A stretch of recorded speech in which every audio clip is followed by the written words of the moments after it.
back to my channel. If you're new here, thank you so much for choosing to watch this video. If you are not yet a subscriber, kindly hit the subscribe button.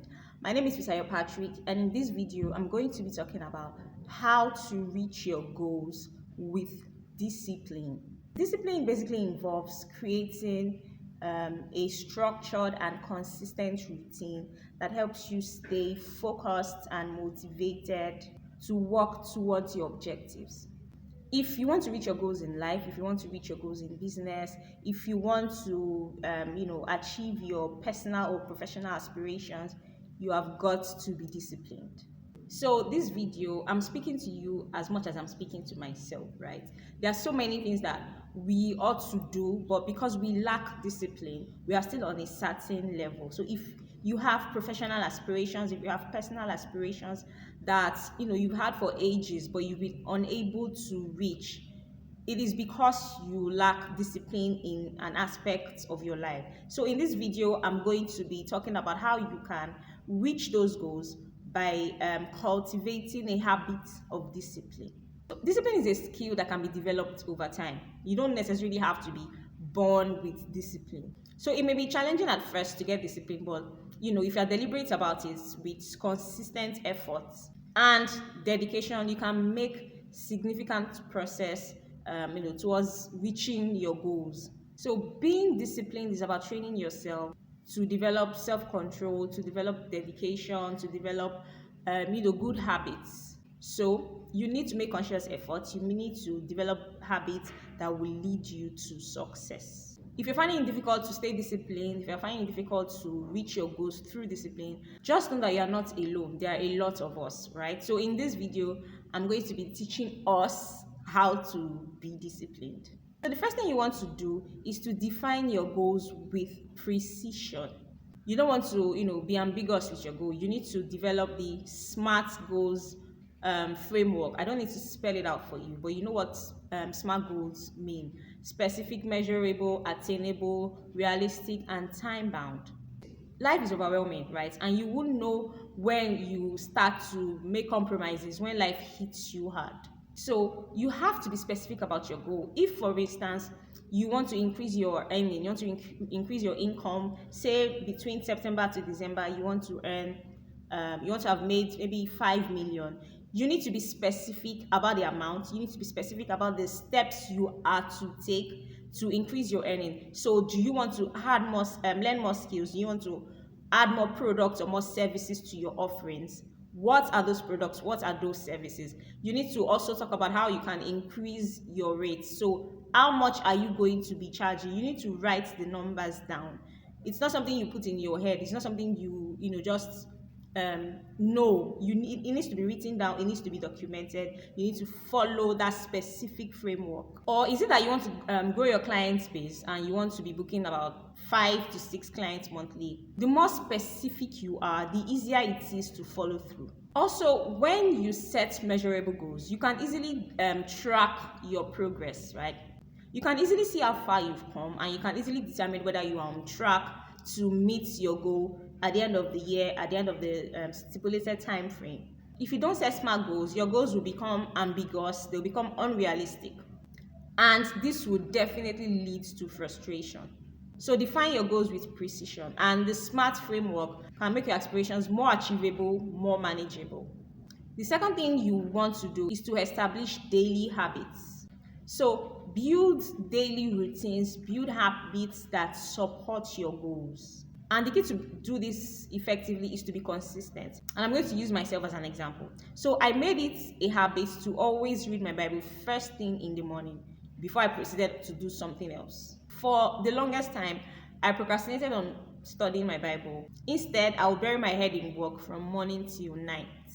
But, I realized that, of course, it wasn't helping me. It wasn't helping anybody. So I made it a habit to build studying my Bible first every morning before opening my laptop. So my laptop is shut until after I have read my Bible, until after I have read my devotional.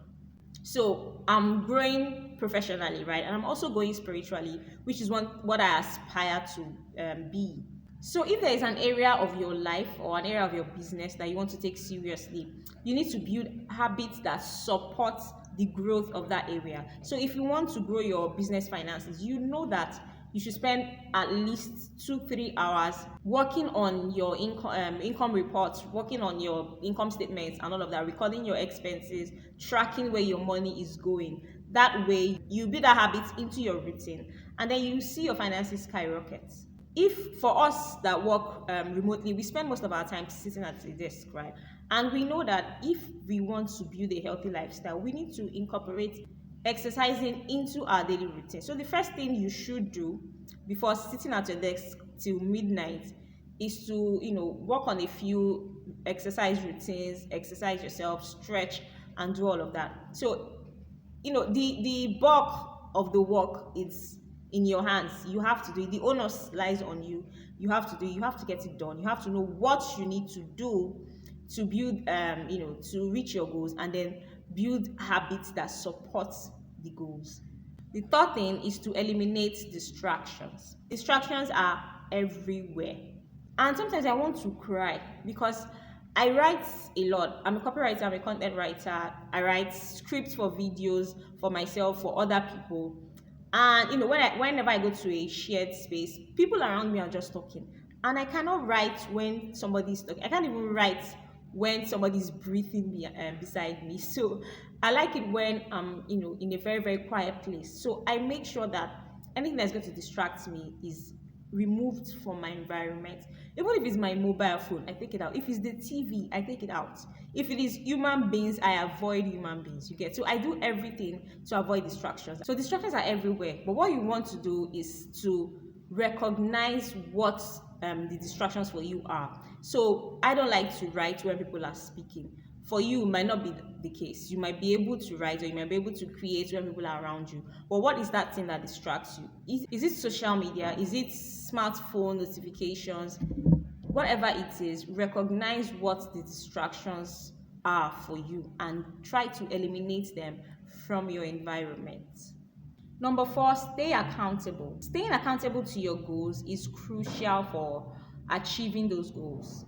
So you can maybe share your goals with someone who will hold you accountable. If you have someone you call an accountability partner, it is fine. You can share your goals with your spouse. You can share your goals with your family members. People that will, try to hold you up for it. They will want to keep you accountable to it. Alternatively, you can use tools like goals tracking apps. I don't think I've used any of that before, but you can also use a journal. So write it down and keep track of it. This works well for me. I always have to write it down, and I put a date to it. And sometimes I don't, meet up with those dates. So challenges can come, setbacks can come. But when those challenges happen, I just pick up and I move, because I know what I'm trying to achieve. I know that nobody is coming to save me except Jesus, right? So I know that I have to do things that will make me accountable, things that will keep me disciplined. Another way to keep accountable is to have a vision board. Having visual representations of your goals can be highly motivating. So you can have physical vision boards, you can have digital vision board. Like myself, I have a Google document of pictures and text of all my goals. Whatever works for you. You can have it on a cardboard, you can have it on a frame, and just put it in your house, in your office.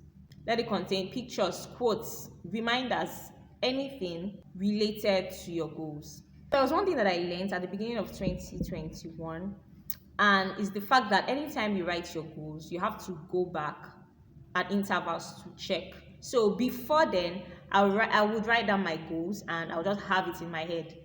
And as I'm doing things, I don't go back to it. I don't know why I used to do that. But I found out that you have to keep going back, if it's monthly, if it's quarterly, to check, to track your progress. Reflect on what you've accomplished, reflect on what still needs to be done, and think about any adjustments that the plan may need. And the last but not the least is to stay committed. Discipline requires dedication and commitment. And look, let me be honest with you. I want to believe that you're not a child, right? And I'm not a child as well. And like I've always said, then nobody's coming to save us except Jesus. And even Jesus expects us to do some things. He expects us to have done some things. He expects us to know, what to do. And I'm not going to be preaching, but nobody's coming to save you. Nobody should teach you discipline. Nobody should tell you to be disciplined. If your goal is hot, very, very hot, and you know that it's going to change your life, you know that it's going to transform your life, change your environment, transform a lot of people's lives, then nobody should teach you discipline. You should know when to get up on your feet. You should know when to take the first step. You should know when to take the next step. You should know that you need to continue if you experience any setbacks. Remind yourself regularly why your goals are important and how achieving them will benefit you, will benefit the people around you. Don't be afraid to ask for help. If you are failing, don't be afraid to seek out help, to seek out advice, right? Nobody's an island. You can't get anything done in isolation. So look for mentors, look for counselors, look for pastors, look for friends, okay, colleagues, anyone that you know that can help you if you are failing. And if you fail, instead of seeing your failures as setbacks or as signs that you should not continue, no, see them as opportunities. Learn from your setbacks, learn from your failures, and continue to grow. Okay? This is me telling you what I'm also going to do, right? So I wish you all the best. If you've loved this video, give it a thumbs up and don't forget to subscribe to this channel. Guys, I'm still at 358 subscribers. Come on. Share it to your friends, share it to your peers, share it to your parents. So thanks for watching this video. You can also follow me on Instagram at Fisayo Patrick 1. I will see you in the next video.